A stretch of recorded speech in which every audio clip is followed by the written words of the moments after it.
Assalomu alaykum azizlar. YouTube'da bitta akamizni komment yozibdilar. Aka summasi bilan aytyapsiz, hammasini yaxshi, faqat yana bitta narsa qo'shimcha ko'proq ma'lumot berib o'ting. Xullas, mashinalar haqida deyaptilar-da. Mashinalar haqida biza necha yoshgacha, necha kilo yuk oladi, ham pult bilan haydasa bo'ladimi, baloni qanaqa, amortizatori qanaqa, qancha yuradi bitta to'liq zaryadka bilan, yana zaryadkaga qanchaga qo'yiladi, shular haqida ma'lumot berib o'tib keting dedilar. Mana shu bu yoqqa boshlaymiz. Hamma eng hadovoy do'konimizda endi hammasi emas, eng hadovoy, eng ko'p sotiladigan mashinalarga to'liq masalaga hozir obzor qilib beraman, nima xususiyati borligi haqida azizlar. Mashinamizning eng glavniy dizayni keladigan bo'lsa, katta mashina, anchagina bahaybat qilib ishlangan model, ikkita bolali 70 kilogacha bemalol yuk ola oladi. Yo'l tanlamaydi. Tekis asfalt ko'chami, notekismi, o'ngali, do'ngalimi, lijachi politsiyskilar ko'p mahallami ahamiyati yo'q. Istalgan notekis yo'lida bemalol foydalansizlar. Balonli yumshoq balon bo'ladi. Tegi ham yerda anchagina baland bo'ladi. Tep qolmaydi. Oldi farasi o'chib yonadi. Hozir tepadigini ham yoqib beraman sizlarga. Tepadigilar ham yonadi. Tumankalar hammasi o'chib yonadigan qilib ishlangan.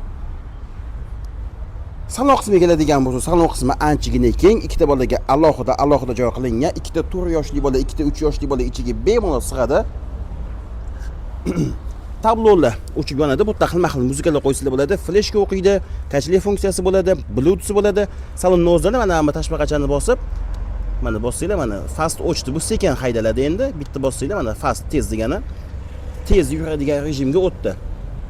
Auksi joyi ham bo'ladi. Bola o'zi haydamoqchi bo'lsa, mana bu D ga bitta bosiladi, gaz bosiladi. Mana hozir gaz bosib ko'rsatib beraman sizlarga. Mana mashinamiz harakatga kelyapti. Zadniy bo'lsa, mana buni bosasizlar, gaz bosasizlar. Xuddi bu funksiyalarni pultdan ham qilsanglar bo'ladi. Mashinamizning amortizatori keladigan bo'lsa, hozir mana sizlar bilan ko'ramiz amortizator ishlashini. Bemalol istalgan notekis ko'chalarda, notekis yo'lda bemalol foydalansizlar bo'ladi. Bolani charchatib qo'ymaydi. Eng qiziq joyi summasi keladigan bo'lsa, men hamma savollarga javob berib o'tdim. Summasi keladigan bo'lsa 2 million 800 ming so'm, dasturkasi butun O'zbekiston bo'ylab mutlaqo bepul bo'ladi. Yana bitta narsa. Mashinamizni bitta 100% zaryadga qilgandan keyin tinmasdan haydasa 2 soatga yetadi. Dam olib o'chadigan bo'lsa kun davomida yetadi. Zaryadkaga qo'yishinglar 3 soatdan 5 soatgacha zaryadkaga qo'yiladi. U mashinaning modeliga qarab. Video foydali bo'lgan bo'lsa, videoga bitta like bosib ketinglar azizlar, hamda kanalga obuna bo'lib qo'yish esdan chiqmasin.